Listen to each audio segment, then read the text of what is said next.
Testing. Testing.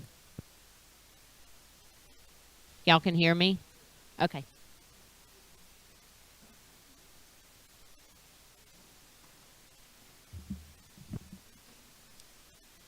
Good morning, everybody. Okay, we are going to start our special school district meeting with our board of directors. We're going to call the meeting to order. I'm just going to do a roll call. Vicki? Bambi? I'm not sure that she was going to be able to make it, but she may come in later. Sherry? Here. Anthony? Ronnie? Michelle? Kenny? Here. Maria? Here. Okay, and Audra Muslow-Hicks did resign from the board. And then I am present. Okay. We have some LSVI students today. Jamian, Kamari, and Wyatt. They're going to come to the front to do the pledge.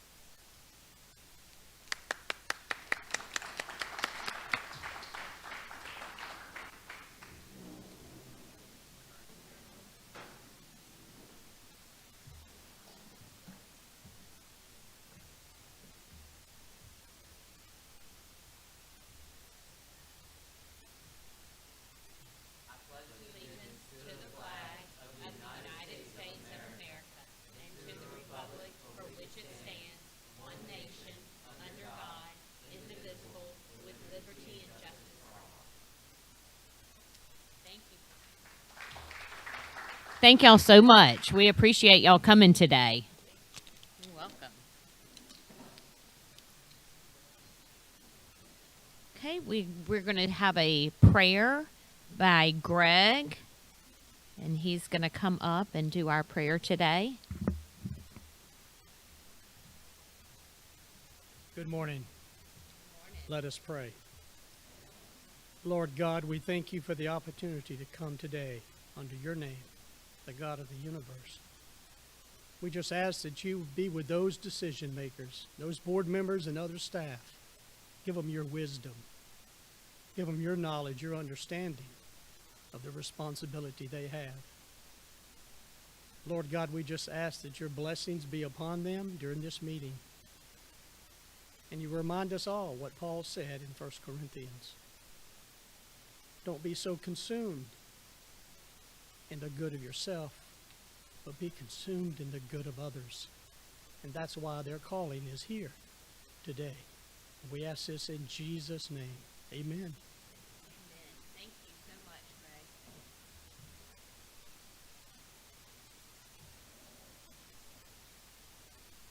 Greg. Okay, we had Bambi come in, so we can add her to our list. Okay, today's meeting is pretty short. Yes, Ronnie?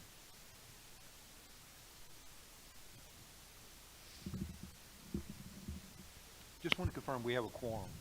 Oh, yes. We do have a quorum. We do have a quorum. 1, 2. We have 9 people here, so 7 actually makes a quorum. Okay, so today's meeting is should be short and sweet. We are going to go to the second item on the agenda, and that is going to be the finance update. Dr. Martin, come on up.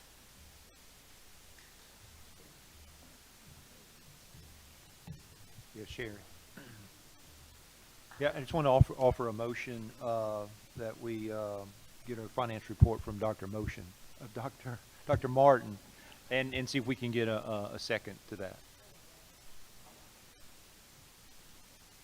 All right, you ready? Got it. Okay, I can't see the screen. Is my PowerPoint up? Okay. All right. So our discussion items for today, we're going to start off with a little update on this year's spending, because we We missed the mark a little bit last year, so we're working on really monitoring and tighten that up. I'll give you a quick little update on that. And then I want to talk about the priorities for the fiscal year 25 budget. So it's 24-25.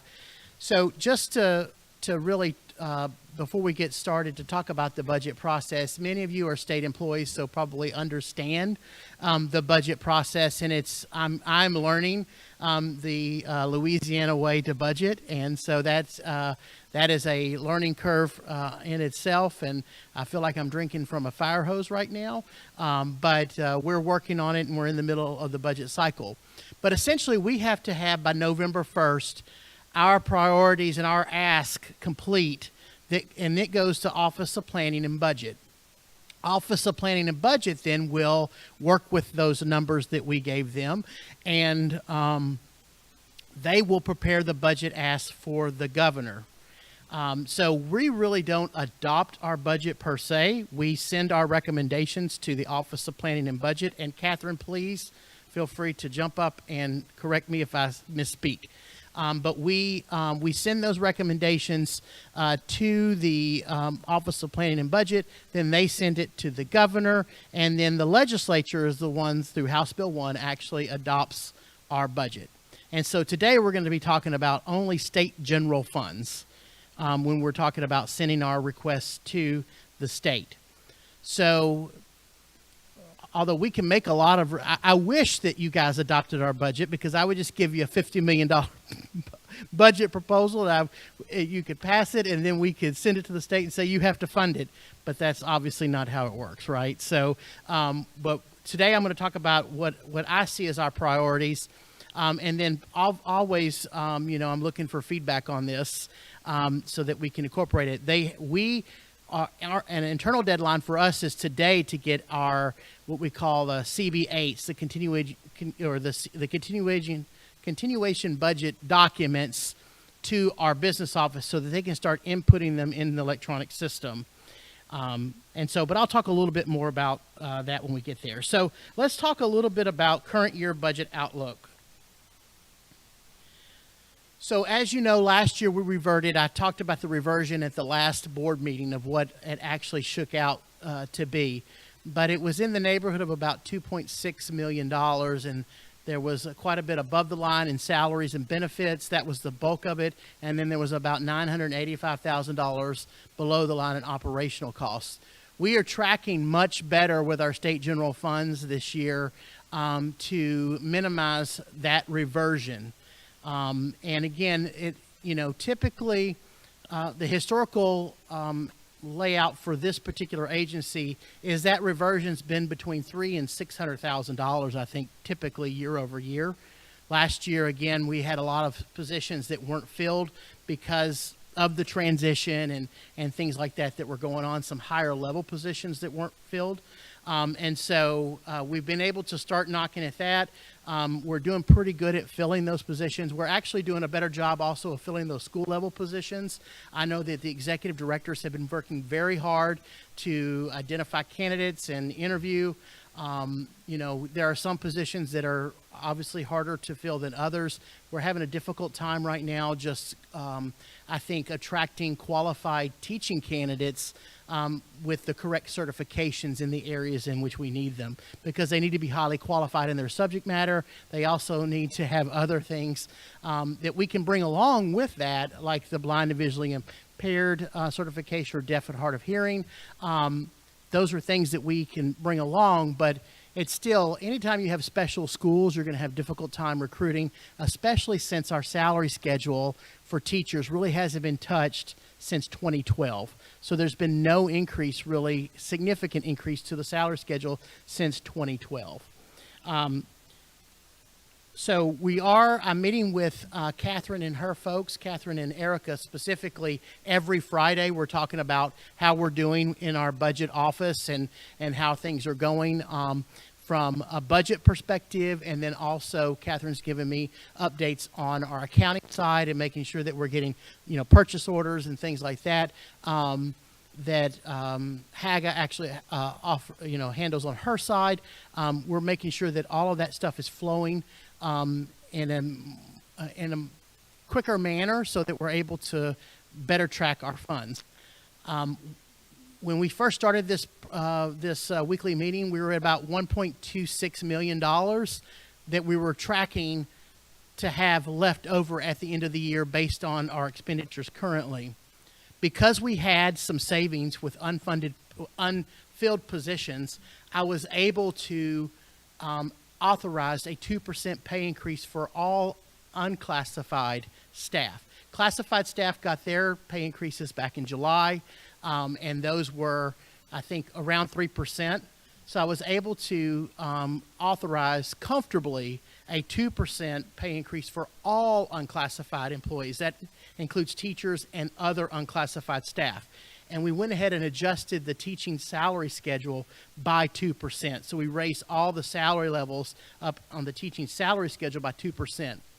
We were lucky because we were able to get this done right before they pulled the PEP report, which is the personnel report that budget pulls and uses to set your budget for next year. So those 2% pay increases will be in perpetuity, right? So they should carry forward because we were able to get them in before that PEP report was done. So that will carry forward to next year. So we're in good shape there. And as far as I can tell, there was a quite a bit of positive response to that 2%. That our folks see that we're trying to work on their behalf to work to do that up. You get a couple of naysayers. Well, it was only 2%. Well, 2% is better than no percent. And we were able to do that with this year's money. And I think that that's because we're actively looking at our budget and constantly watching those numbers. And, and that's my goal. And so we're meeting weekly. Once a month, I'm getting a new report that shows all the updated expenditures so that we can figure out how to dial that faucet in. Do we need to open the faucet up a little bit more with our spending? Do I need to work with the executive directors to make sure that we've got some things that on those wish lists that we can now get, the nice to haves versus the need to haves or must haves. And so we're working on that. Step increases for all teachers will be on the November 7th paycheck, and we're going to work to get these done earlier because step increases are something teachers are entitled to based on the salary, the published salary schedule, and so we need to make sure that we're getting those in.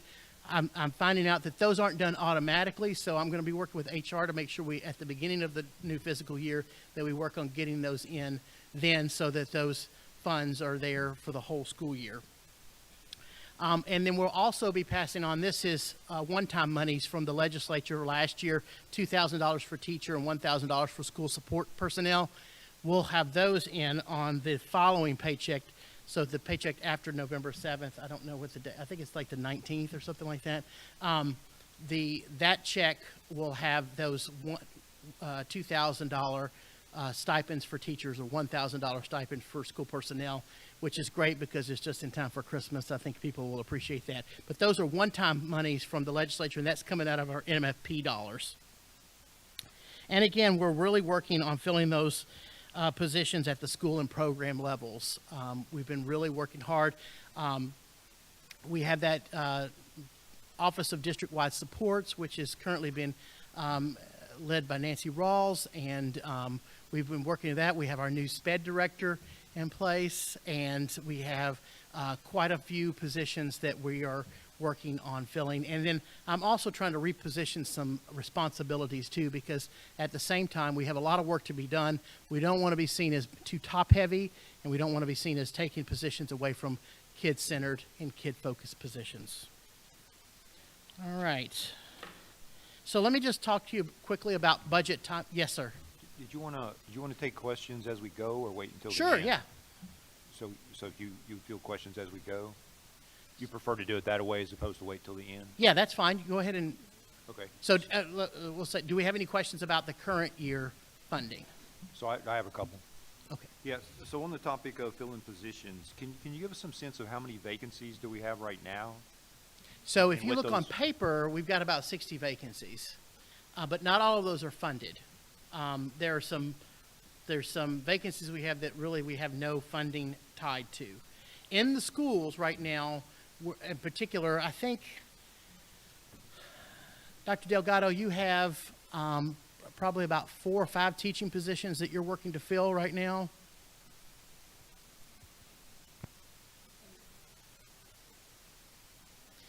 And then Susan, how many?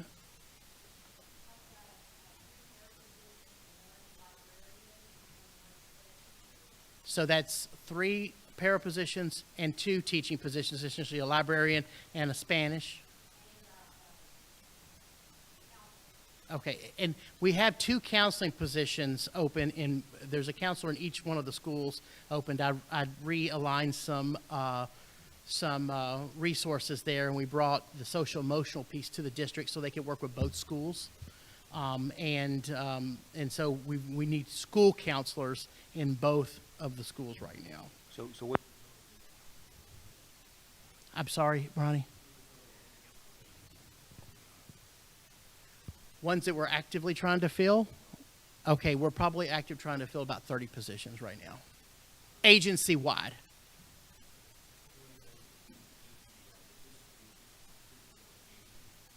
This physical location, we're probably about 15 positions between the 2 schools, and it may be 15 to 20 positions at this particular location. We've got probably about 3 or 4 vacancies in SSP. SSP is a difficult arm to fill for, because right now OJJ is in flux, and those positions are moving all around. They're moving kids from one position to another position. We've got, I think, 2 positions available in our adult facilities as well, because we want to ramp up those services. But that's where we're at right about now.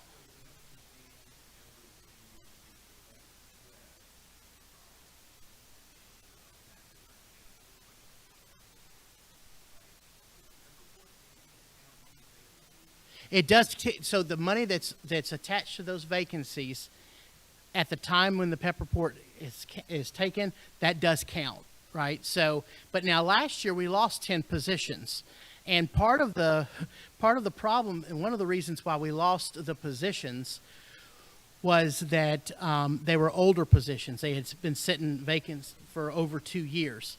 What I've really worked with HR to try to do is make sure that when we fill the position, if we have a like position that has an older termination date, that we put that person in that position number, which then revives that position, right? Because now we filled that position that had been sitting vacant for, so if it's a teaching position, for example, and we had a teacher leave, we don't just put them in that position number. We look for the oldest teaching vacancy teacher number, and we put them in that, so that preserves that spot. Mm-hmm. Does that make sense? Yeah, kind of. What I'm interested in is student services. If we've got all these vacant positions, then I'm interested in how that impacts student services. What student services aren't being provided because we don't have, because we do have these teacher vacancies? So where it's affecting the services mostly, and I think we're doing a great job of serving our kids and making sure that we're meeting the both what they need, and what's specifically laid out in their IEPs.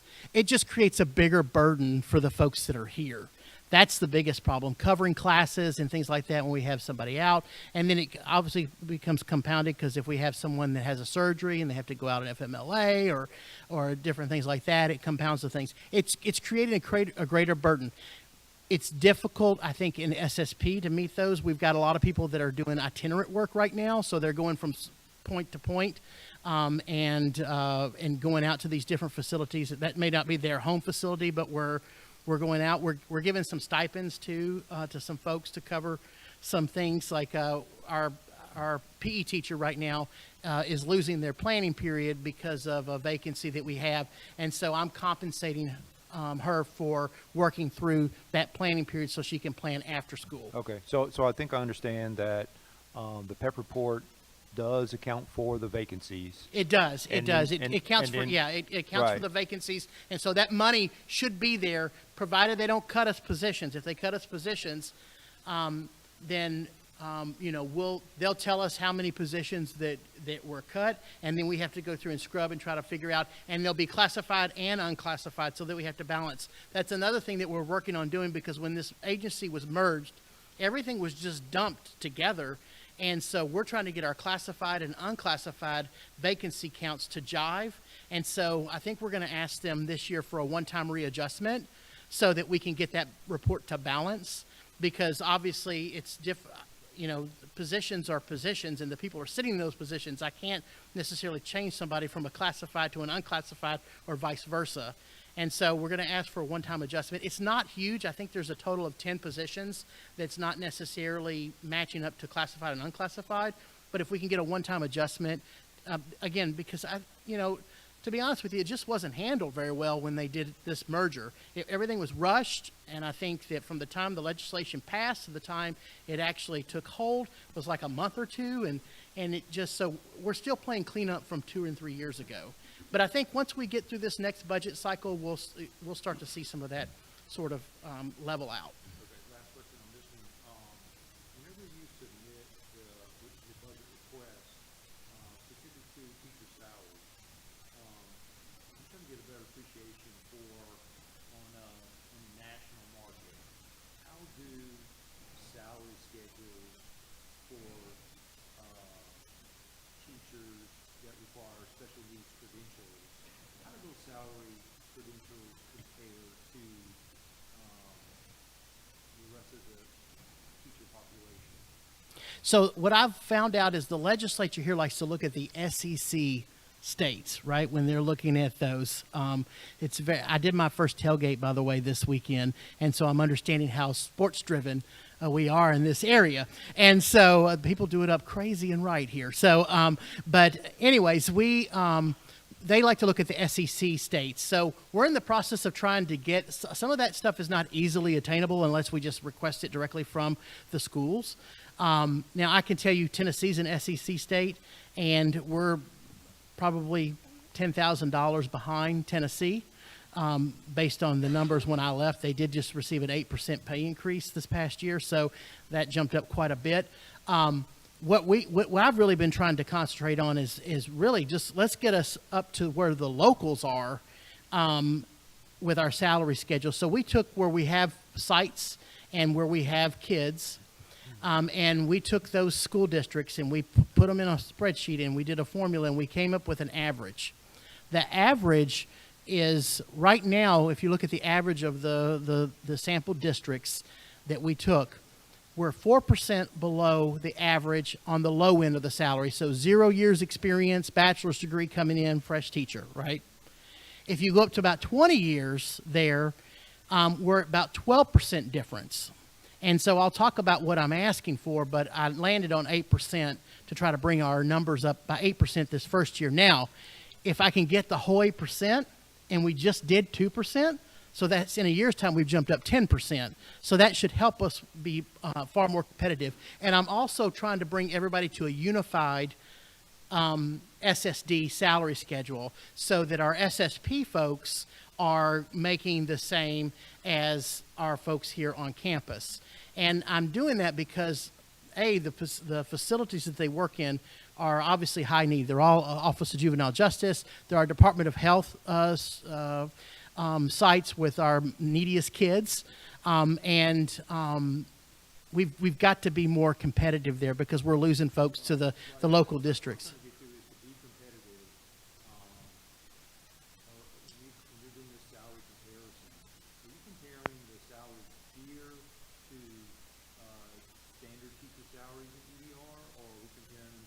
So we took. We are. I mean, from certified teachers here, we're doing local salaries now. Obviously, all those teachers don't have the teacher for the visually impaired endorsements or the deaf or hard of hearing. Not all the teachers are special. That's what we're hiring for, right?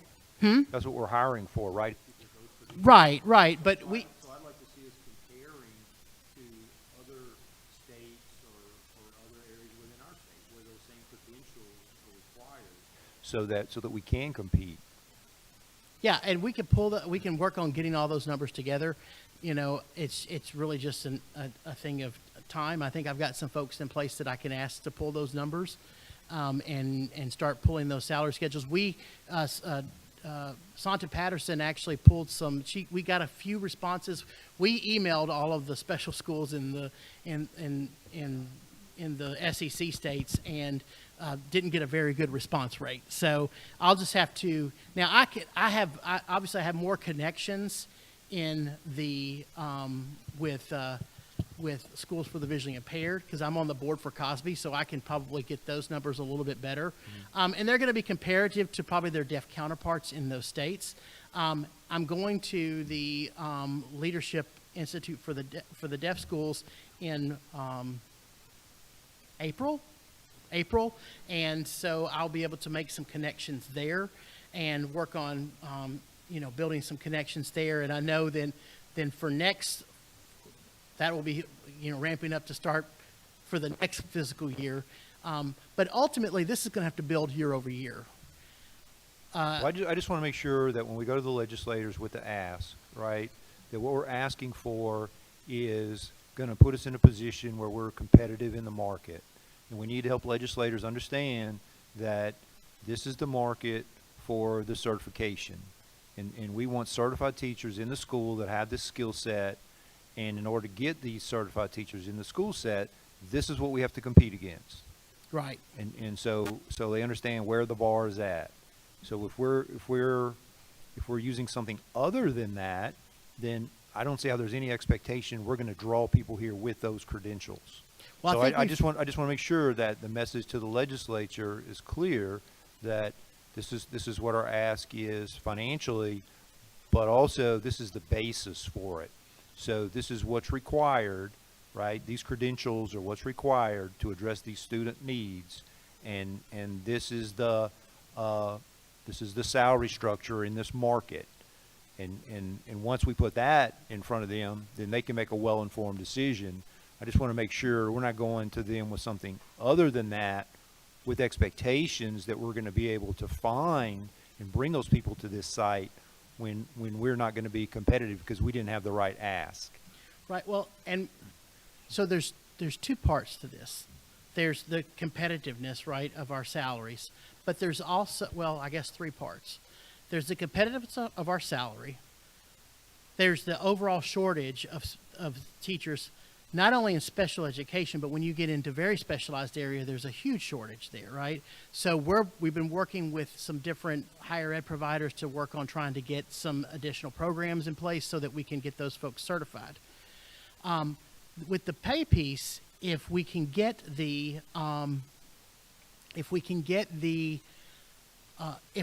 strongly competitive just with our local competitors first, I will pull those numbers and present those to the legislature as far as the other schools, deaf and blind schools.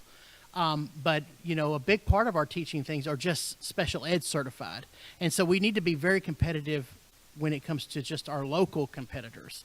And they've been, throwing a lot of money at teaching in forms of like bonuses using one-time funds. And yeah, but if we're competing against locals, and there's limited supply in the local market, we're just robbing from Peter to pay Paul. In my mind, we need to be bringing people into the state, right? Because we don't have enough in the state right now. In order to bring people into the state, then we've got to compete in the marketplace, in the regional marketplace. Right. Well, and that goes to my third issue. And the third issue is just going to take a little more time to fix, and that is reputation. And there has been so much volatility in Louisiana when it comes to the special school district that I'm going to have to work on fixing that as well if we want to be competitive in pulling folks from out of state. And that's just going to take some time. It's going to take some stability in the leadership here. And I think that we've gotten, now that we have two new executive directors in place at the schools, we're having a little more success in reaching some possible applicants, partly because of their own personal networks, right? And the people that they know. Dr. Delgado, I'll just use her as an example, has a reputation across the country. And so that's helping us somewhat. Our assistant director came from Texas, So we just were able to pull in somebody from Texas there. So we are, I think we have another teacher starting from out of state. So, but that's going to, Right. Yeah, So I appreciate it takes a while to build a reputation, and we definitely want an excellent reputation here, and I appreciate your commitment to that.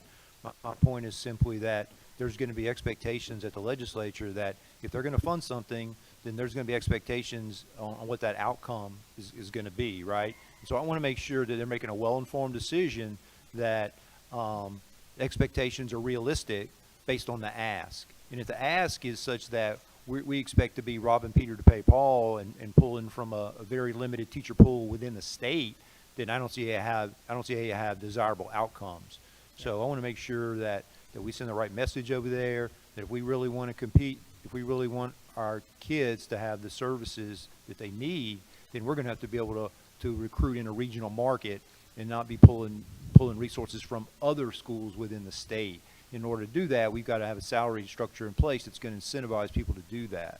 And that way, we present it that way, in my mind, then they can make a well-informed decision, and they can also be clear on what expectations are for outcomes. yeah, well, we're just dealing with, like you said, we're dealing with a small applicant pool already. I'm comfortable with 8% moving forward this year. I think if part of the thing too is I wanted to make sure that I wasn't, SSA did a study. Yes, that's about Rudy Gomez. Is it Rudy sorry? Gomez? Did Rudy do a study? The SSA? Okay. Yeah, SSA did a study for the Department of Ed, and their study showed that in order for Louisiana as a whole to be competitive, we're going to have to raise teaching salaries about 25% over the next 5 years. So my idea is to start chipping away at that 25% so that we're competitive. If you look at your special schools across the country, most special schools have something built into their legislation where their salary schedule is determined by typically by the local salary schedule. So in Nashville, where I came from, every year we looked at Metro Nashville, Davidson County schools, what they were doing with their salary schedule. And we tried to remain slightly above that. But the legislation said we had to be comparable to that, right? We had to be comparable to that. So that's the way it is in most of the special schools around the country. Now, you go to some place like New York City, right? Obviously, that's a lot more because the cost of living is a lot more. I think if we remain competitive with those SEC states, and we're not way off. We're not way off here, but where we're struggling and why I'm trying to get our base pay a little bit higher is because I can't tax. So I can't pass a millage that will give my teachers a twice-a-year bonus, where this local school districts are doing that. Rapides Parish has gotten 3 of our teachers, I think, recently because they have a twice-a-year bonus. And I can't, by state law, state constitution, I can't do that. So I'm trying to inch that, get that thing up. And I think if I went for the whole 25% this year, I'd probably be laughed off the floor. So I understand. I just want us to be clear so legislators understand the basis for the ask, right? So we're clear, so expectations are clear. Well, But help me out with one thing, and I'll wrap up. If I need to hire, let's say, an Algebra 1 teacher in high school in Louisiana, then the salary expectation is X. But if you have to hire an Algebra 1 teacher in this school, is it the same thing? Is it X, or is it X plus something or X less something on average? You have a feel for that? okay, so I missed a little bit of that. I'm trying to understand is what the premium is for you hiring an Algebra 1 teacher versus somebody at Terra High School hiring an Algebra 1 teacher for the general student population. So obviously we're looking for the same certification, right? So be able to they're certified by the state to teach that particular course. Now, what's different with us, obviously, you could be a great math teacher, but if you can't communicate that content to the students, then the students aren't going to get it, right?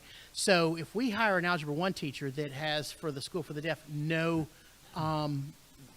deaf education background, no ASL, right? We have to put an interpreter into that class, right? So that's another resource that we're pulling in there. and those are already limited.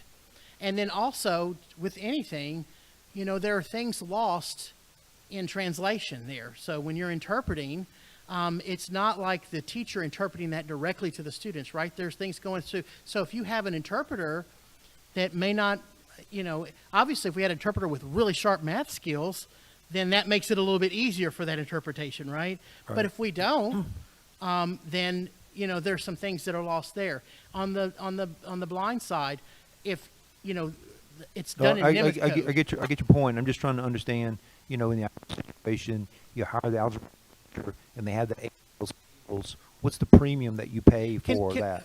Can you guys turn him up? I'm really having a difficult time hearing.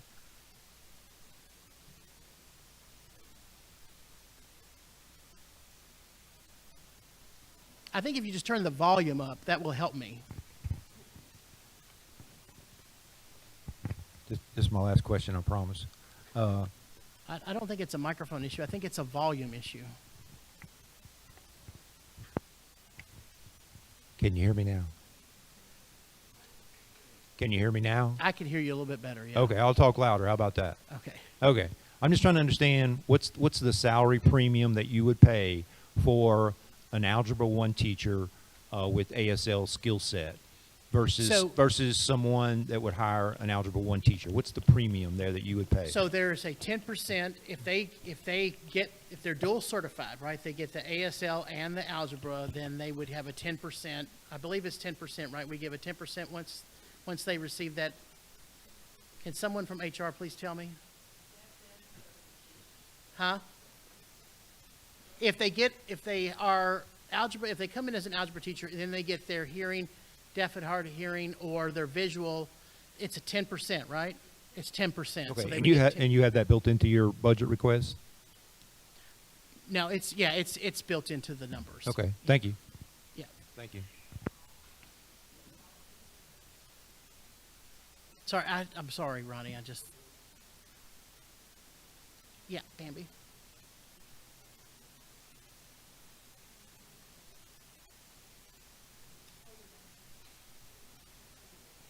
Can you hear me? Yeah.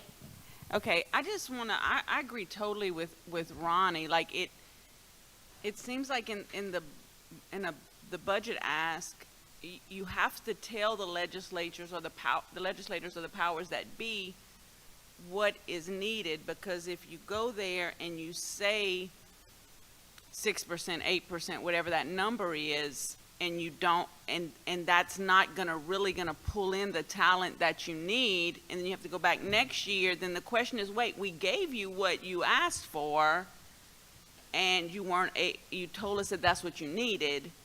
So again, it's not going to be just money that pulls the folks in here. No, I get that, but what we're talking about is money. So all the other stuff, I expect that you build the culture and build the reputation of the school, but money is an important part of it. So I think you have to make that ask up front, or at least tell them what is needed. So there'll be a justification that goes along with each thing that we're asking. Because I'm asking for, and I'll go over these numbers, but with the 8% pay increase, I'm asking for almost $1 million more.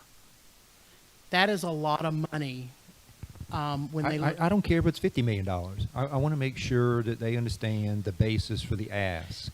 And they will. Each time you send one of those. And that the ask is going to meet the need of the students. To me, that's the most important thing. And then at that point, it's up to them to make the decision, right? Right. But I think that we need to be really clear that this is the student need and this is the market, and if we want to deliver, this is what it costs. And then it's up to them to decide. Yeah, we have the money, we don't, there's other competing priorities, and that's their job, is to decide, what's the highest priority and how to fund it. But I think it's our responsibility, representing the students, to make sure that we paint a really clear picture. These are the student needs. This is where we have gaps. This is the market, and here's the ask. That's all I'm looking for, is just make sure that we have a really clear picture for expectations for the student needs. And I'm confident that the ask that we're making is in line with what you're talking about.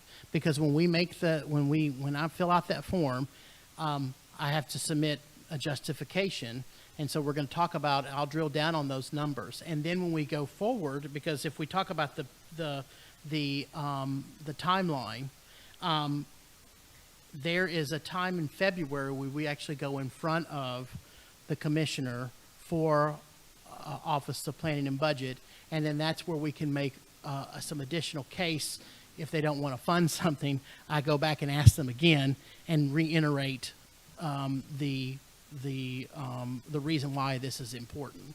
But they will get a full explanation. I will talk about the numbers, where we fall in the numbers, where we stand against other schools. All that's in the narrative that we'll submit. It's not just I ask for 8% and then that's what I send in. I have to justify that 8%. I think that what we want to do is hit the right balance. Obviously, this year is a little bit different, right? Because we're getting a new governor. And what are their priorities going to be? Who are they going to put over Office of Planning and Budget? Who's going to be in charge? That's all to be determined at this point. I want it to be reasonable in our budget requests and not unreasonable. But I think hitting at 8% for the teaching salary schedule, and then we're using a formula based for the other unclassified, and then the classifieds are sort of set out by statute, right? And set out by the civil service. And so we'll hit those numbers a little bit easier. With the salary schedule, I'm using, A, you haven't touched it since 2012. B, this is where other school districts in the area are. And then C, where because we're such a specialized area, it makes it even more difficult. I would love to be able to offer a signing bonus. I can't do that. So that's why I've got to really work on the base salary schedule. If I can get it up 8% this year, yes, I'm going to ask for an increase next year, because I'm going back to that study that the state commissioned through LDOE that says over the next 5 years, we need to increase our pay by 25%. So if I can hit it, and like I said, I got 2% in this year, and that was after meeting with the director for the budget process, and she dropped a few hints to me that gave me some ideas to really start looking at this year's money. But if I can get that 8%, then we've gone up 10%. One of the things we've got to do is just work on retaining the people that we have, because it's much easier to retain than it is to recruit. And so part of that 8% too, and part of the 2% this year, was to really work on that retention piece as well. So if we can get that stability in, people don't feel as rocky, and then we start building those salaries up, I really think that the strategy will work. But I can ask for more. I just want to be, I think that in looking at the numbers and knowing what I know anecdotally about what other schools similar to us are doing, then I think we're in the right direction. Yes, sir. Excuse me. Okay, Dr. Martin, so just for my own clarification, I'm looking at the 2% pay increase is for all. Thank you.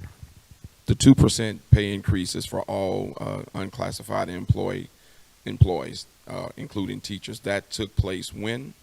It just took place the last paycheck. Okay, and so there was a 3% increase for classified teachers. That was done back in July, and I think it's based on their particular performance evaluations and things like that. That's sort of a sliding scale. It's anywhere between 2% and 4%, but I think a majority of the folks landed on 3%. Okay, great. So I was just trying to couple that with the step increase that will be implemented on the 7th.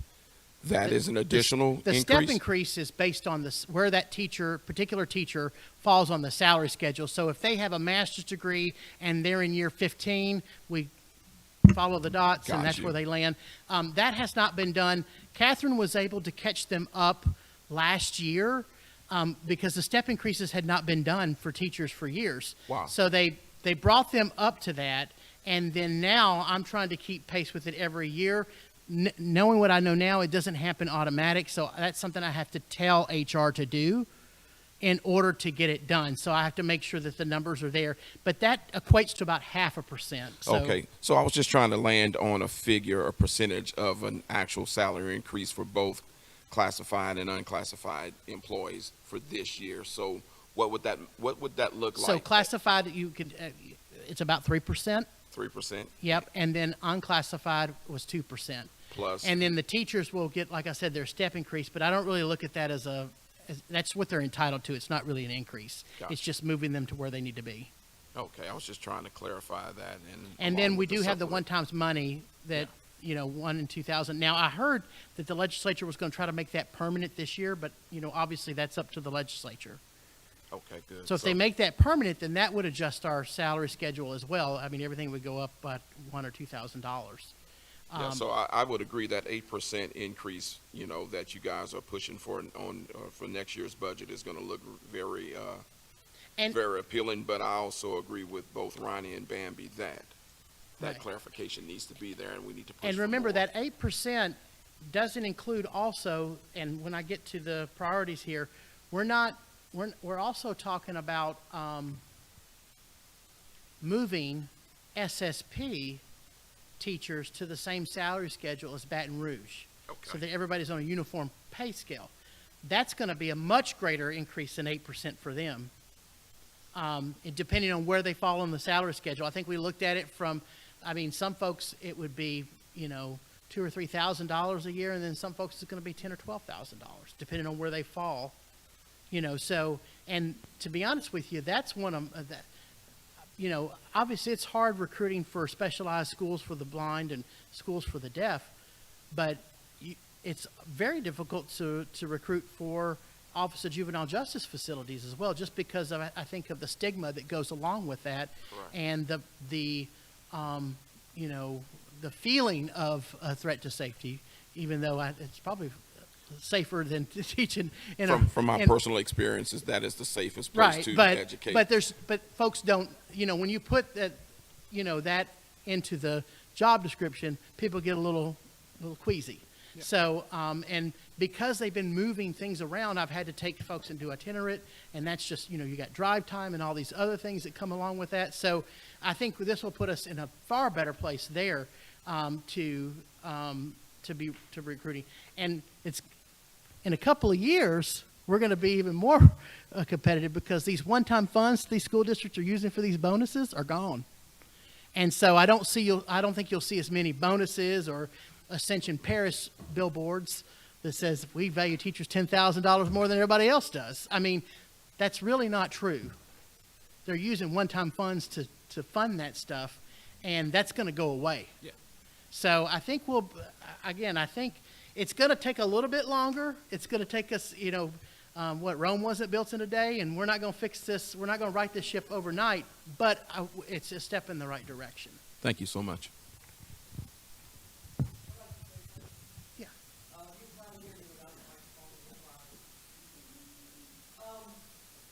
I would like to speak for a voice that has not been brought up just yet, and that's adult correction. And I can speak very, very clearly to that because I just wrote this in the anti-correctional center here this board meeting. I also was an employee of SSD for 11 years, from December of 2004, and then add 11 years to that, which I'm not going to do that. So, or acronyms, SSD, SSD, HIJK, elementary. It does not matter to me what you call it. It is what it is. I had the privilege and honor of working for SSD in its heyday, when SSD and adult corrections were like this. As far as funding went, as far as concentration went, as far as caring for these individuals who are so deserving of these services. I'm not going to compare an inmate who's 17 years old, who has a life sentence, certainly not with a child who is suffering. And we all know what goes on here in this campus, and they need that attention. That is a population who's forgotten, and they too need that attention. When I was hired there, I was hired as a long-term substitute, and I'm going to be quick, I promise y'all. I've been getting passionate about this, and I know before it's over with, but just calm me down if I do. Anyway, there are currently about, I think there are 9 or 10 adult correctional facilities in the state of Louisiana. We also have Office of Juvenile Justice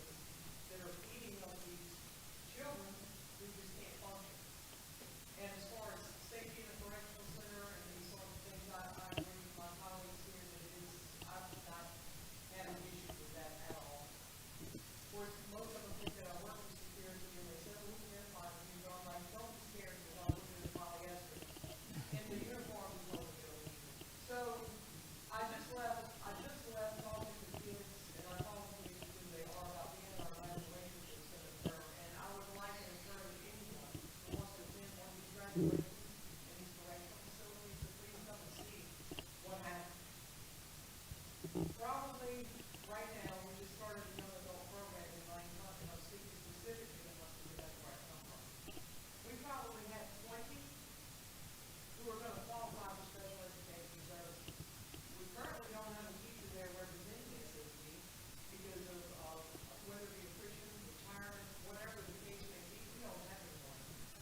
I'm saying close contact with Ms. Lewis because we work together with SSD, and I know Ms. Lewis very well, and I know that she is passionate about it. We've had many conversations about this. And I don't think that population needs to be forgotten. There are, I can't tell you, probably in the last 6 months, we've had at least 8 to 10, 17 to 19-year-olds with life sentences coming who do not have high school diplomas. We have vocational programs, we have college programs, we have a lot to offer them. But we also have to offer those who are only certain simultaneous subjects. We can even come back to doing college before. So don't forget about us when you begin about funding. We too need representation, and we too need a teacher. And Not a part-time teacher, we need a teacher there. right. Well, I mentioned at the very beginning of the presentation, we're trying to fill 2 positions right now for adult corrections. No, I think we're trying to ink out 2 full-time positions, but yeah, and I just don't have the TOs for that, to be honest with you. Yeah. Soapbox right now, if you're gonna ask for the vote, then ask for the vote. Yeah. All of these people need to serve, because they're still out there. They're still out there. And so I think one of the things, we can put the priorities in. But I think one of the things that I'm going to need help from the board is advocating with the legislature. Absolutely, and advocating for recruiting teachers. Get people like me, who are not afraid to talk. I would love to go with some teachers and tell them what a gift and what a blessing, a godsend in a career as mine has been. Yeah. And it's not about dollars for me, it's just not. Yeah. It's more about that, and you need people like that that are passionate about what they do, about recruit, maybe faces. Yeah. Well, and I will tell you that every school district in this state and almost every school district in the country is having problems recruiting teachers right now.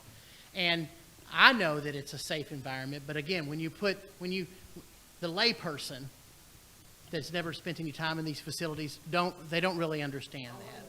And so if we can, there are some different ways that, we're working to, we need to probably build some videos out, and so that we can sort of message our mission and the types of kids that we serve and things like that. All of that's just going to, I just finished month 5.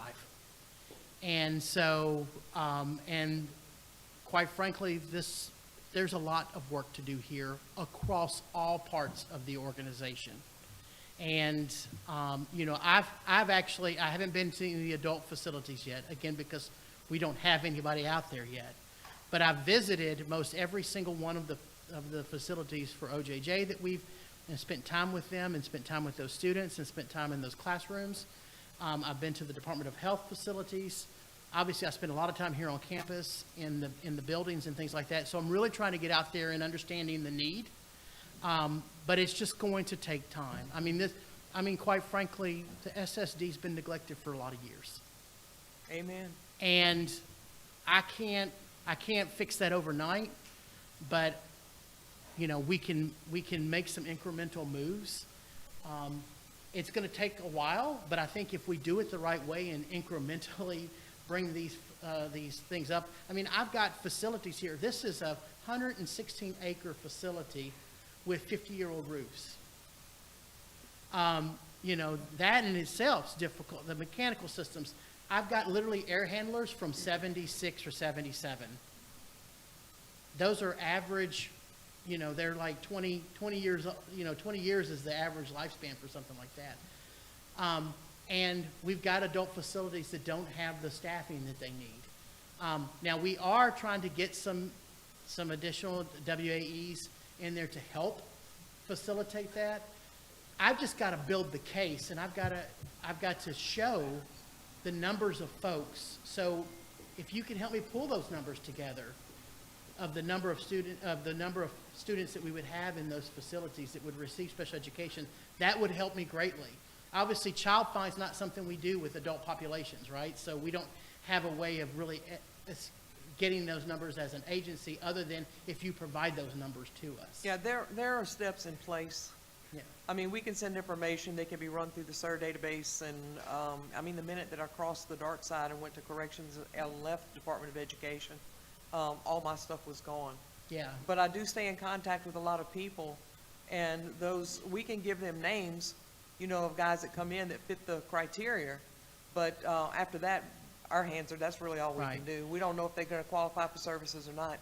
And it's difficult, what we find with OJJ in particular, and I can speak to that just a little bit easier, is that, and I don't know how the movement happens at the adult facilities, but man, it has been crazy with OJJ, shutting this facility down, opening this facility, opening a facility in over the summer, not telling us until October that it's open. We state facilities are solid. Yeah. But what they've added to us now are local jails. And we also have schools in local jails. In fact, I think that right before Ms. James retired, we even had her doing some stuff with a couple of guys from local jails and giving them services. So they're there as well. I know Livingston Parish is a very high population of young guys. Yeah. And so those two are staying there 3 to 5 years and could use service as well. But as far as OJJ, I can't really speak to that, but I have spoken to people who work there, and that's the problem area there. Yeah. It's, that is a discipline problem, it's a security problem, there are a lot of problems there that we don't have in adult Right. corrections. Well, we'll work on, see if we can, and again, the SSP has just sort of been gutted over the last several years as far as positions and things like that, so we're gonna have to work on getting those back. I did try to, I'm trying year one with my budget requests, not to necessarily add positions, because that's when they get really antsy, and it would be great if I could get people are not going to want to hear this, but I don't have flexibility to move positions between programs. So let's say that at the School for the Deaf, they've got 4 extra teachers that they really don't need. I'm not saying that that's the case. I'm just saying, I'm giving a hypothetical. I can't move one of those positions to SSP. They won't let me. And so the way that this thing is structured is somewhat problematic when you talk about resourcing it, because of the categories in which we have to follow. Now, that's maybe something we can work on. I don't know the answer to that question yet. I'm working on it. But you know, it's hard for me to say, hey, legislature, I need 4 additional positions for SSP when I've got 60 positions on the book and 30 positions I'm actively recruiting for. But what they don't understand, and it's hard to necessarily, because obviously there are a lot of people in the legislature that may not be state budget experts. There are people in the legislature that don't understand schools, even though they think they they do understand schools. They may not understand schools. And so to be able to move that in a traditional school district, if I'm overstaffed at one school, I can just move them over to another school that needs it. I don't have that flexibility here. I'm trying to learn. I'm learning the rules so that I can work within the rules and push the rules as much as possible. So please know that the adult facilities are, Shirley and I talk about it all the time. It is not forgotten. It's just, let's see, I'm trying my best to try to get the resources where they need to be. What can we do to help you? What can we do to help you with those flexibility concerns? Is that a legislative issue we need to help you with? Is that a Bessie policy issue? What is it? Where's the constraint? So I'm just going to be honest with you. I don't know enough about it yet to tell you exactly how we nail that down. I do know when we go into budget season, depending on what the Office of Planning and Budget comes back with us, based on our requests versus what they're actually willing to fund, then that's where we may have to go to bat. Because I think that I'm asking for reasonable requests, but I don't know from listening to folks and how it has been historically, whether that will be met with, okay, we can fund this, or okay, we can't. Catherine, I have a question. When we submit this November 1st, when will they get back to us and tell us what they're gonna propose and what they're not gonna allow us to propose?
So what I will do is, depending on where we are in that process, I may reach out to you and try to get you to, and try to figure out who we could talk to make sure that we get the best funding outcomes that we possibly can.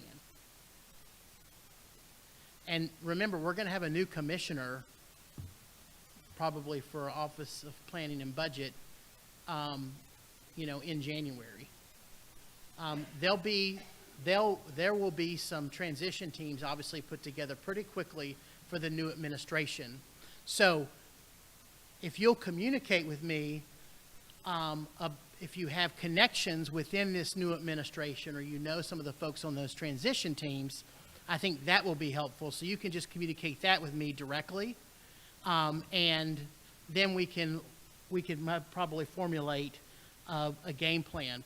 It's not there's no motions involved, right? It's just you going out and speaking to those folks and talking about the importance of what we do. I think that I have to be careful because I am a state employee, right? I can inform, and I can strongly inform, and I can talk about the ramifications of not being funded, but it's difficult to actually lobby, right? For me to lobby. So, but I will definitely be in communication with you guys. So if you know, as these transition teams are formed, if you know some folks in those transition teams, please let me know so that we can formulate a plan. Now, if we send it to them and they're like, oh, this looks great, then I think I'll go back and kick myself a little bit. Maybe I should have asked for some more. But I don't think that's going to be the case. I really don't think that's going to be the case. And I asked for 8% thinking I might get less. So, I just, that's where we're at. So, any other questions on that?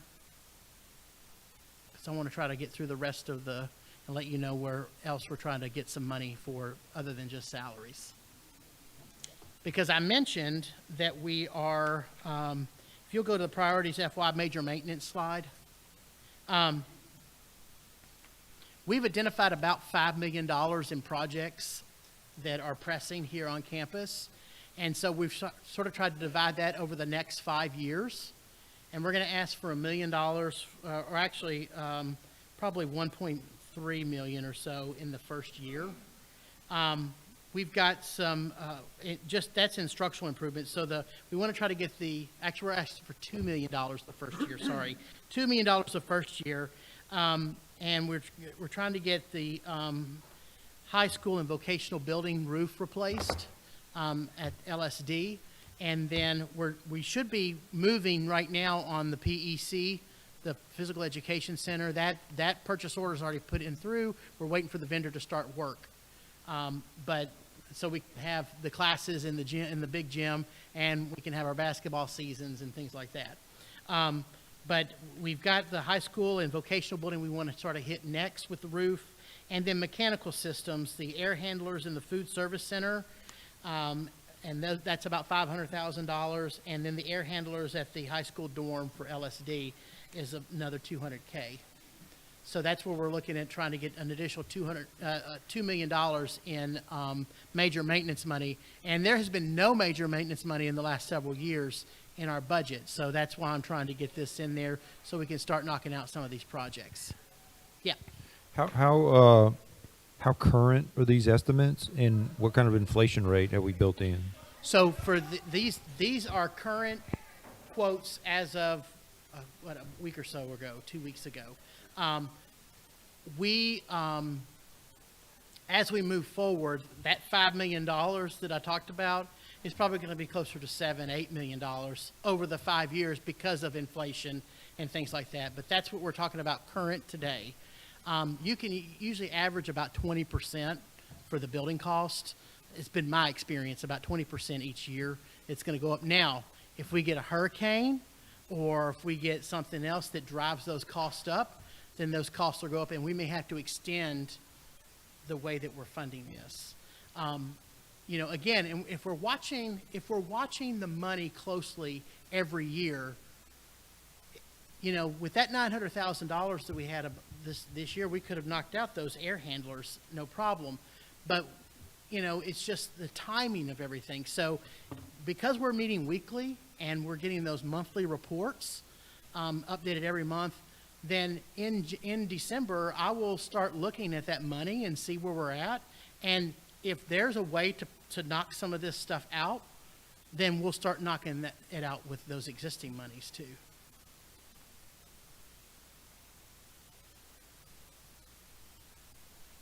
All right. I've already covered salaries. Do we need to go over that again?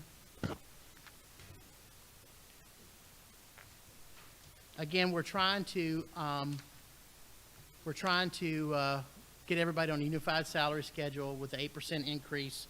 The request for 4%, that may, for all other unclassified, that may look a little bit different because there's actually formulas that the budget office will use based on the guidance given to us, but it's going to be probably about 4%.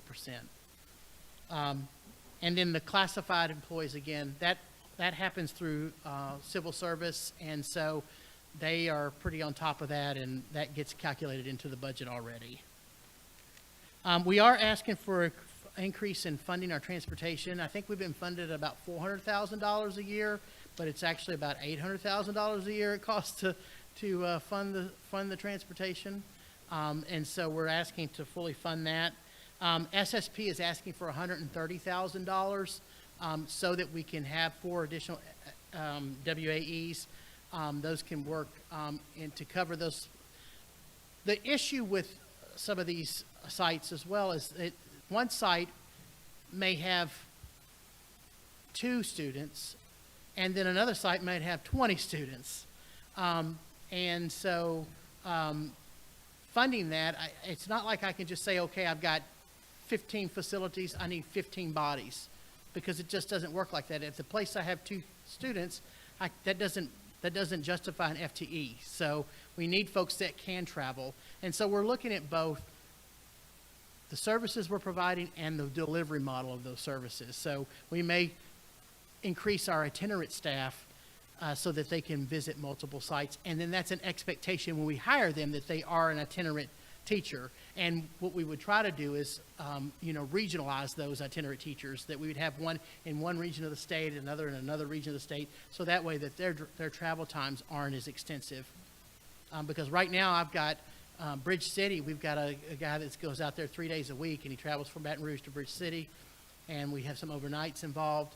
I'm still learning where all the facilities are, and they like to tuck them away in really rural areas where it's difficult to recruit folks already. It's not like we have a big applicant pool for some of these facilities. And so if they were all here centralized in Baton Rouge, man, that'd be great. Then it'd be easy to recruit. So there's just a lot of different things that we're doing to try to do that. So there's an increase there. And then we're requesting some money to update. Kat, how much are we requesting? Yeah.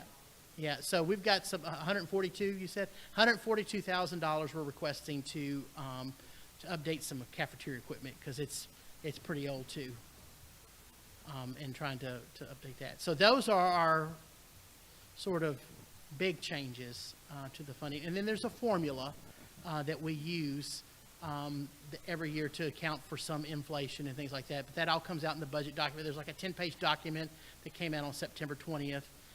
For us to use for working our numbers together in the budget process.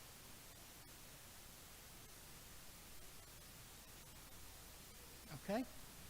Well, I think that's all I have. Yes, sir.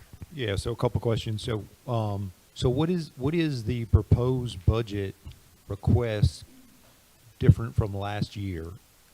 What's the difference in the amount of the request from year to year? The budget request, we haven't got it fully complete yet. So with the new numbers of actually using those in the calculations, I don't have those numbers yet, but we're adding, let me look at my numbers again. We're probably adding about $4.5 million to the overall, with the increase in salaries, with the major maintenance, and when we cook in the inflationary numbers that they give us for the calculations, That's probably what it's going to end up. So I think it was 26 million, around $26 million last year. Yeah, state general funds only. Our overall budget was about 36.5 million. But remember, there's interagency transfers that happen. Those funds aren't included in this proposal. And our federal funds, which is formula driven, aren't necessarily, that isn't in this formula as well. If you took in the ESSER dollars too, our Yeah, so budget that's a proposal- different conversation, right? So, what rate of inflation did you guys, or are you going to use for your I request? think that the state uses about 3%, 3 or 4%, right? Yeah, so that's a formula that they give us for inflationary purposes. I don't have a lot of leeway on, I can't take their formula and mess with it. Okay. But now with the actual, so we have to do a CB8 for everything that we're asking for additional things for. So when I do the CB8 for the salaries, and I have to do one for each particular, I have to do one for LSD, LSVI, and SSP. My justifications will go in there. For the two schools, it's the same type justification. It'd be more of a copy and paste. For SSP, I'm going to talk about being competitive with the local school districts and everything else. But I'm also going to talk about the difficulty with OJJ and how they change their facilities and how it's difficult to staff those positions, and they're located in rural areas and it's difficult to, Right, things. So right. there's going to be some additional justifications Right, there. okay. Last question for me. You and I had a side conversation about this, but I wanted other board members to be engaged as well. And that's the CTE topic. So I'm really interested as we talk about, I know particularly at Bessie, at December Bessie, there's going to be a joint meeting with the Board of Regents, and one of the conversations is going to be about draft language for the definition of career and college readiness for Louisiana students. And a lot of that is the CTE conversation, helping students to come out of high school with some sort of skill set that would be valued in the marketplace. So I'm interested, as we discussed, I'm interested in a list of potential CTE opportunities for students at this school. Is that something you could bring back to us at the next board meeting so that we have some appreciation for what the opportunities are? And then we could talk about, okay, how do we align those with student interest? And then how do we put a plan in place to budget and staff and execute? Is that something you could help us out with? Yeah, so I can give you a full comprehensive list of what we're currently offering. Obviously, our big push for next year is the Farm to Table program that we're funding out of the ESSER 3 money, and we've got the whole farm activities. We've got the aquaponics program that's going in, so that's going to be a big lift and a big push for us. So that's going to be our first big sort of release. And I think if we do that right, because we're one of the few, I think we're the only special school in the country that's going to have a program of this magnitude.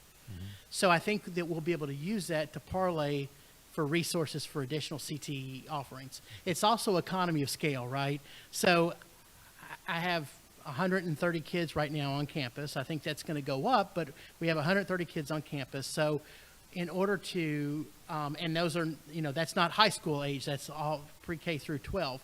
And so what can we field classes for as well? And I think that goes to the interest piece that you're talking about, making sure that we're looking for things that are interested by our students. But we have to start with the list. So my request is just that, at the next board meeting, or as soon as you can compile the list, I'd like to get some appreciation for what the potential is. And let's start with that.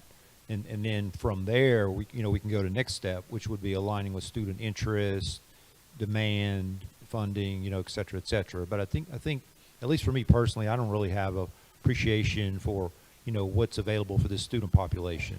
So we'll put a presentation. I'll have each one of the schools talk about their CTE programs specifically, and they can talk about the interests of their students, and then I can get into the the discussion about resources and things like that. I Okay, think we yeah, can so do I just want to be clear, I'm interested in base case, what exists today, okay, and then what the potential is based on globally what's available for this student population. Yeah. Okay, thank you.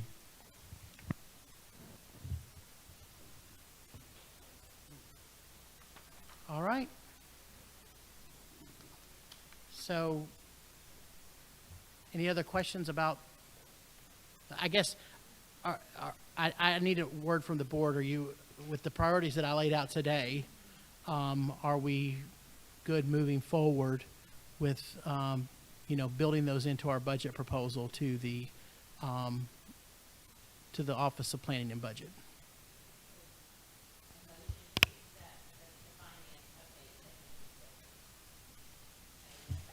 I'll second.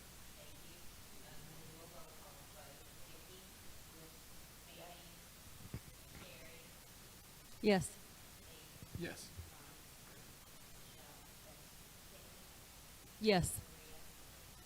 Yes. Okay, all right. Well, I appreciate it. As we work through this process, I'll keep you updated in your weekly emails as where we are with the budget process. And then I asked Catherine today, before we hit the submit button, I want to sit down and go over line by line what we are submitting to make sure that everything is in order. And again, and then once I get those monthly reports from Catherine and Erica, I'll just go ahead and start making those available to you during your weekly update as well. All right. Huh? I think that's it. I think those are those are the, we went from 1 to 2 to 3 all in one, so. Yeah. Yep.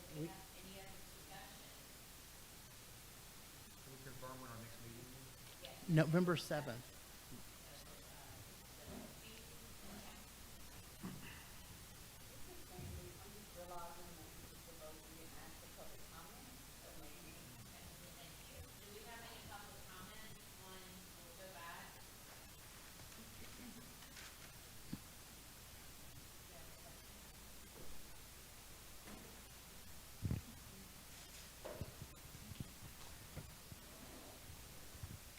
Hi, I'm Dr. Delgado.